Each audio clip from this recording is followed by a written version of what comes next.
যায়। জনাব ইশকে হাবিব সাহেব, যার হাত ধরে আমরা ছোট্টবেলা থেকে আমরা গজল শিখেছি, তিনি যখন বাংলার কোনায় কোনায় যেত, আমরা তখন এই ইউটিউবের যুগ ছিল না, সোশ্যাল মিডিয়ার যুগ ছিল না, সিটি ক্যাসেট টেপ ক্যাসেটের মাধ্যমে গজল শুনে মানুষ এ প্রান্ত থেকে ও প্রান্ত তানাকে ইনভাইট করত। গজল জগতের সম্রাট বলা হয়। তানার শরীর খুব অসুস্থ, আমরা তানার জন্য দোয়া করব ইনশাল্লাহ। আমি বলো, আবুল কালাম বলো এবং অন্যান্য অনেক শিল্পীরা, তাই তানাকে শ্রদ্ধা জানিয়ে আমরা একটা করে তানার গজল গাই।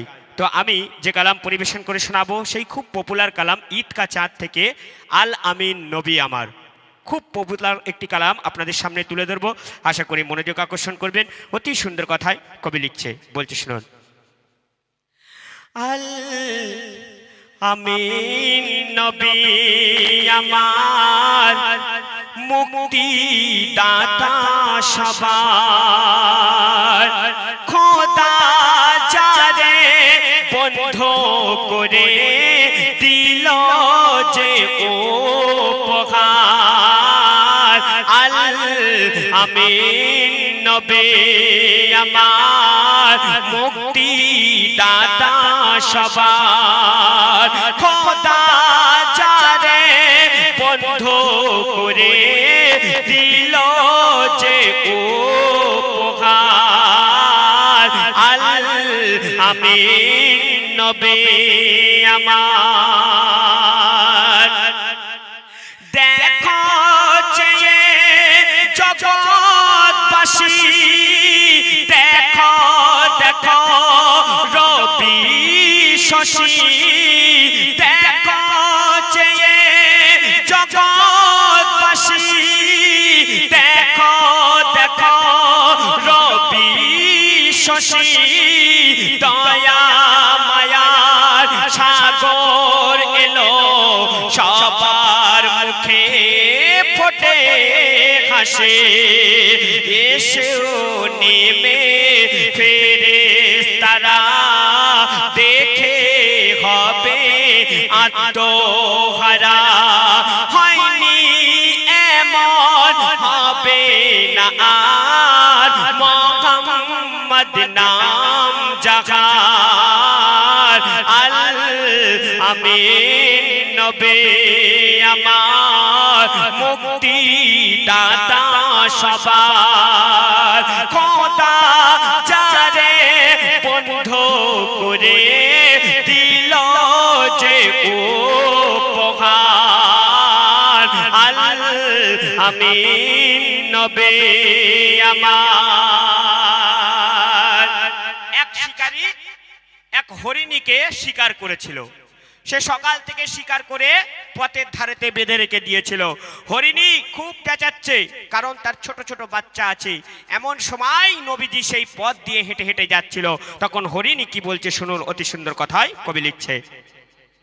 পথের ধারে বাধা ছিল অবলা এক বনের হরিণ, সে পথ দিয়ে যেতেছিলেন আমার প্রিয় নবী করে। পথের ধারে বাধা ছিল অবলা এক বনের হরিণ, সে পথ দিয়ে যেতেছিলেন আমার প্রিয় নবী করে। ডেকে বলে নবীজিকে ছেড়ে দাও গো আজ আমাকে, কচি কচি বাচ্চা আমার পিয়াসে যে আছে বেকরার। আল আমিন নবী আমার, মুক্তি দাতা সবার। সেই হরিণী যখন দয়ার নবীকে দেখতে পেল, তখন সে কাঁদতে কাঁদতে বলছে, দয়ার নবী আমাকে ছেড়ে দাও, আমার কচি কচি বাচ্চা আছে, আমাকে শিকারী বন্দি করে রেখেছে, আমি আবার ফিরে আসবো, তাদের দুধ পান করিয়ে সন্ধ্যা হয়ে যাচ্ছে, তারা কিছু খায়নি, আমার আশায় বসে আছে দয়ার নবী। তখন দয়ার নবী সেই হরিণীকে ছেড়ে দিল। আর কি হচ্ছে শুনুন অতি সুন্দর কথায়।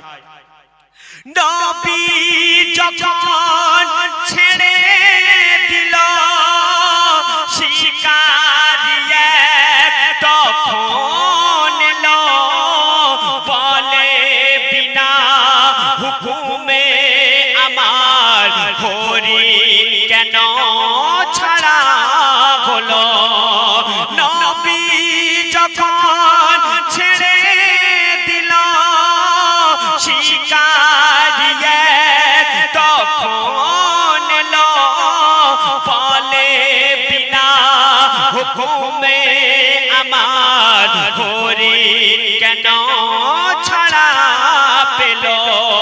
দয়ার রাসূল বলে তারে যতক্ষণ না আসে ফিরে, বেঁধে রাখো তুমি আমার এই আবেদন আমার।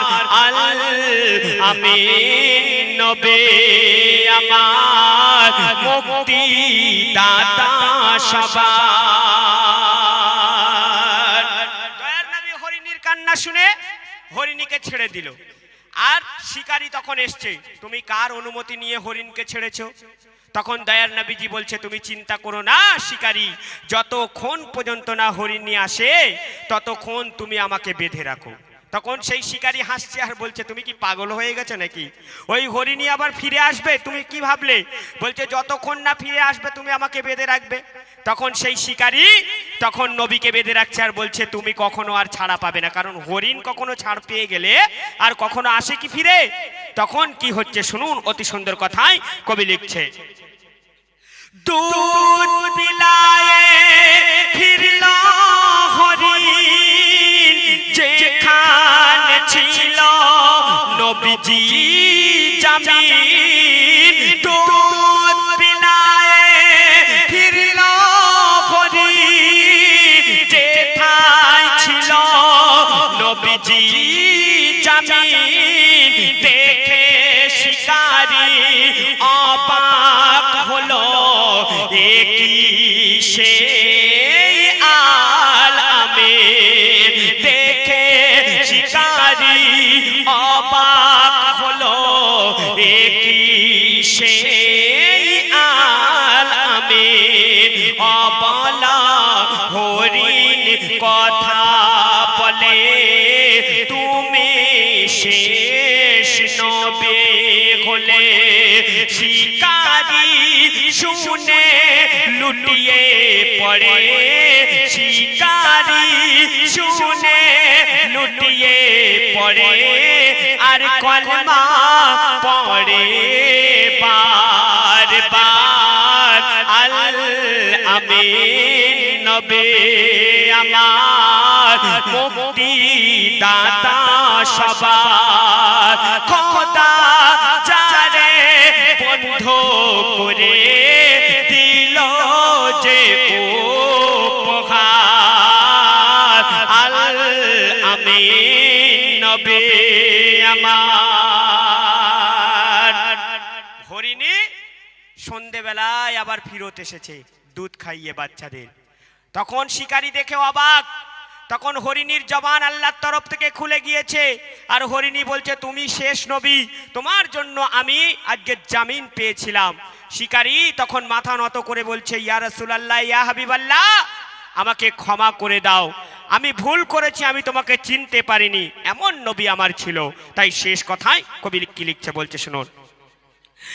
এমন নবী কোথায় পাবি, কাকর পাথর যার সাক্ষ্য দেবে। এমন নবী কোথায় পাবে, কাকর পাথর যার সাক্ষ্য দেবে। পিঠে মোহরে নবুয়াত নিয়ে বোরাক চড়ে মেরাজ যাবে। যাবে কাঁদিবে কে এমন আরশ ধরে উম্মাতের তরে মেঘে সারে আবুল